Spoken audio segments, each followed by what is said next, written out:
Hi Aries! Welcome po sa ating channel at ito ay inyong daily kabay tarot reading for January 11, 2025.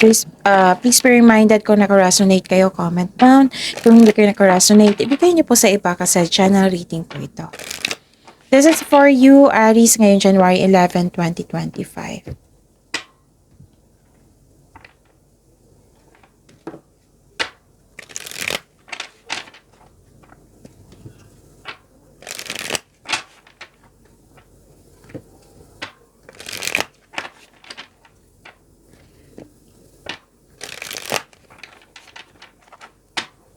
Para po ito sa inyo, Aries, ngayon January 11, 2025.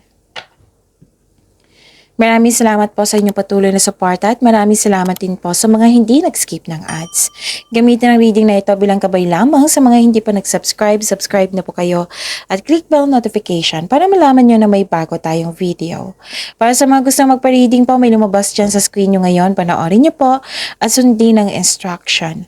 Calling the attention sa mga suki ko dito na Aries, open na po inyong Monthly Kabay Tarot reading for January 2025. May 6 months from now reading tayo at love life reading po. So message me Aries for schedule.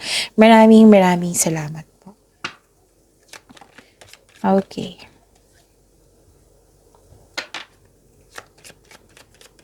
Mga ganap pa po, I need 2 cards para kay Aries. Spirits guide.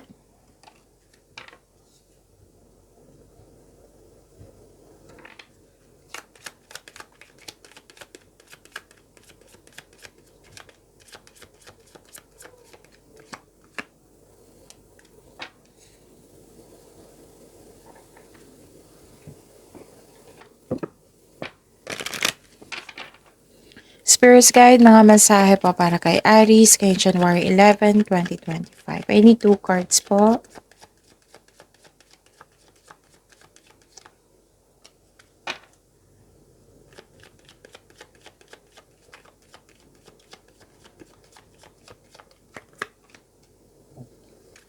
Okay. Aries, ngayon January 11, 2025, may nakita ko ditong isang tao na malapit sa iyo na napatunayan niya sa iyo na loyal siya sa iyo at very supportive. Pwede din may bago kayong pet, may bago kayong gamit na nagbigay ng pamper sa iyo. Pwede din may bago kayong kasamahan or kaibigan na magaan ang loob mo sa kanya. Nakikita ko rin dito yung may binigay na opportunity sa inyo or proyekto na binigyan mo ng long-term plans. And nakikita ko dito yung career stability. And nakita ko rin dito na may meeting, reunion, party, public event, special event. Okay? A fiery climax approaches and the energy is gaining momentum. Spirits Guide, ano po yung energy ni Aries ngayong January 11, 2025? I need 2 cards po.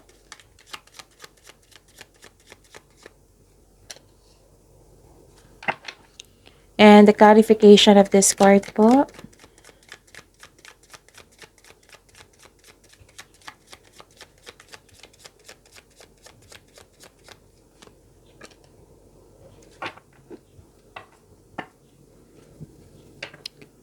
Okay. Sa mga may oras dyan, kung gusto nyo po, panoorin nyo po yung 2025 tarot reading nyo. Buong taon po iyon. Bawat buwan may love reading, career and money. Yes, kompleto po iyon. Hanapin nyo po sa channel natin. Scroll down nyo lang po. Meron din po kayong 3 video tungkol sa inyo January 2025. Again, visit our channel at scroll down nyo lang po. Panoorin nyo po kung gusto nyo po. Kung may narinig kayo or may nakita kayong repeating message, meaning to say pinupush ng cards nyo yan kasi ang ilan sa inyo hindi pa binigyan ng atensyon. Na kung maaari din po bigyan nyo po ng solusyon at aksyon. Remember, Aries, at the end of the day, alam mo na ikaw lang taong may kakayahan at responsable na gumawa ng sarili mong katotohanan at kinabukasan. So ano yung energy ni Aries? Nakikita ko dito na nagkaroon po ng deception or panlilin lang. Or gumagawa kayo ng strategiya po, planning, contemplation. Mag-ingat sa ibang tao at bagay. Huwag ibunyag lahat ang plano mo at maging mapagmasid. Kasi may mga sinungaling dito eh. Nakikita ko dito mga sinungaling nag-backstab sa'yo. May tinatago, plastic siya sa'yo. May taong hindi ka binibigyan ng halaga, walang pakialam sa'yo. May posibleng paninin lang at pagsisinungaling, kaya mag-ingat po. Pwede din gumawa ka ng white lies ngayon para sa ikakabuti ng lahat. Tapos mag-ingat kayo sa isang tao na mahilig magmanipula. Oo, kasi may gusto siyang kunin sa iyo. Pwede ding ideas or nag-trip lang siya. Okay, so mag-ingat kayo sa kanya. Bumuo kayo ng diskarte upang maguha yung gusto mo. Okay, or umiwas kayo sa toxicity po. Okay? And nakikita ko rin dito na nagkaroon po ng giving up or nagkaroon ng delay. Nakikita ko kasi dito naging impatient ka sa isang tao or sa isang bagay. May kakilala ka na matigas ang ulo, mahirap kausap. Tapos may humihingi ng attention dito. Pwedeng ikaw ito or siya. So this card asks you to not surrender. Huwag kayong sumuko. Okay? Kung gaano man kahirap ang mga pagsubok. Move forward pa rin. Okay? Kung delay yan, kailangan mong maghintay. Habaan ng pasensya. Baka may delay sa paggawa ng desisyon kasi may tutol, pwedeng delay sa nagkaroon ng hesitation to take an action. Okay? Make change po. Huwag kayong huminto. Huminto lang kayo kung pagod kayo. Spirits guide. Career and money po ni Aries ngayong January 11, 2025.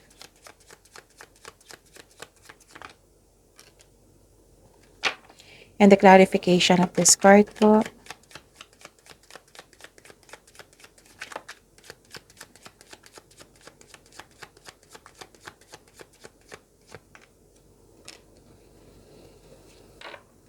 Okay. Nakikita ko dito na nagkaroon po ng desisyon, nanindigan kayo, nagpasya kayo, naging honest kayo sa inyong sarili. Tapos humingi kayo ng tulong mula sa iyong trustworthy coworker or taong same kayo ng business industry at siya kayo na makagawa ka ng diskarte sa inyong kaperahan at layunin. So, dalawang card na nagsabi niyan ha, na gumawa kayo ng diskarte. Make change. Action po ito. Manindigan din sa inyong paniniwala, focus on your logical at kitwiran kaysa sa umasa sa inyong emotion. And makinig sa inyong intuition also. Okay? Ang lakas ng energy ng single parent ngayon. Pwedeng kausap mo siya or kayo po ito. At nakikita ko dito na nagkaroon po ng unfair treatment, disbalance, false accusation, hindi honest sa'yo. Kanina pa to sa energy nyo na may taong sinungaling. Oo. So, mag-ingat kayo sa taong may mali at masamang parating sa'yo. So, nagkaroon ng disbalance sa inyong career or money or sa importanteng sitwasyon ngayon. So, you have to find your voice and stay strong to your values. Basta, panatilihin mo maging totoo po. Sa kasabihan pa, with the right values, rewards comes. Spirits guide, love, life, self-love, partnership, and romance ni Aries ngayon January 11, 2025. And the clarification of this card po.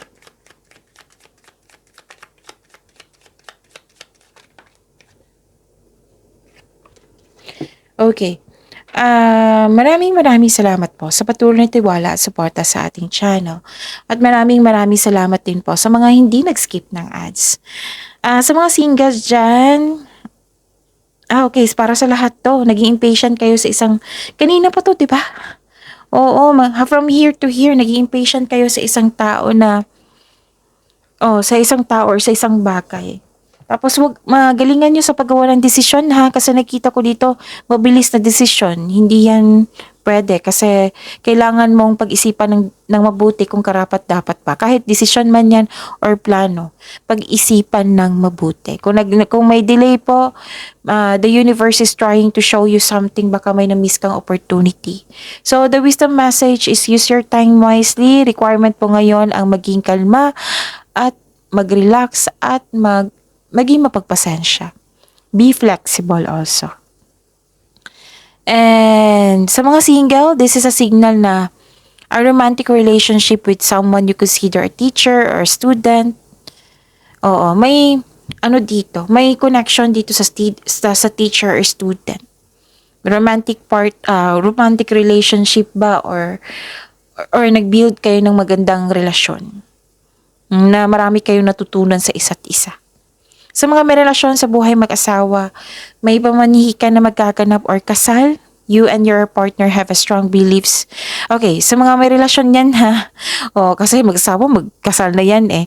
So, sa mga may relasyon sa may pamanihikan na magganap or kasal, you and your partner have a strong beliefs about romantic and partnership. Wedding bells is coming. Sa buhay mag-asawa, sinunod nyo yung tradisyon nyo sa tradisyon, oo, na yung sa pag-angat nyo, you have divine wisdom, yun. Nakikita ko rin dito na mag-take kayo ng board exam or masteral para magkaroon ng traditional career path. Nag-uusap kayo dito. Ladder of success to para mas maging matatag pa ang inyong relasyon. Okay? So, pag-imanin niyo po yung blessings sa binigay sa inyo, Aries. See you tomorrow. Please like, subscribe, and click the button for notification para updated po kayo sa daily tarot reading natin. Maraming salamat po.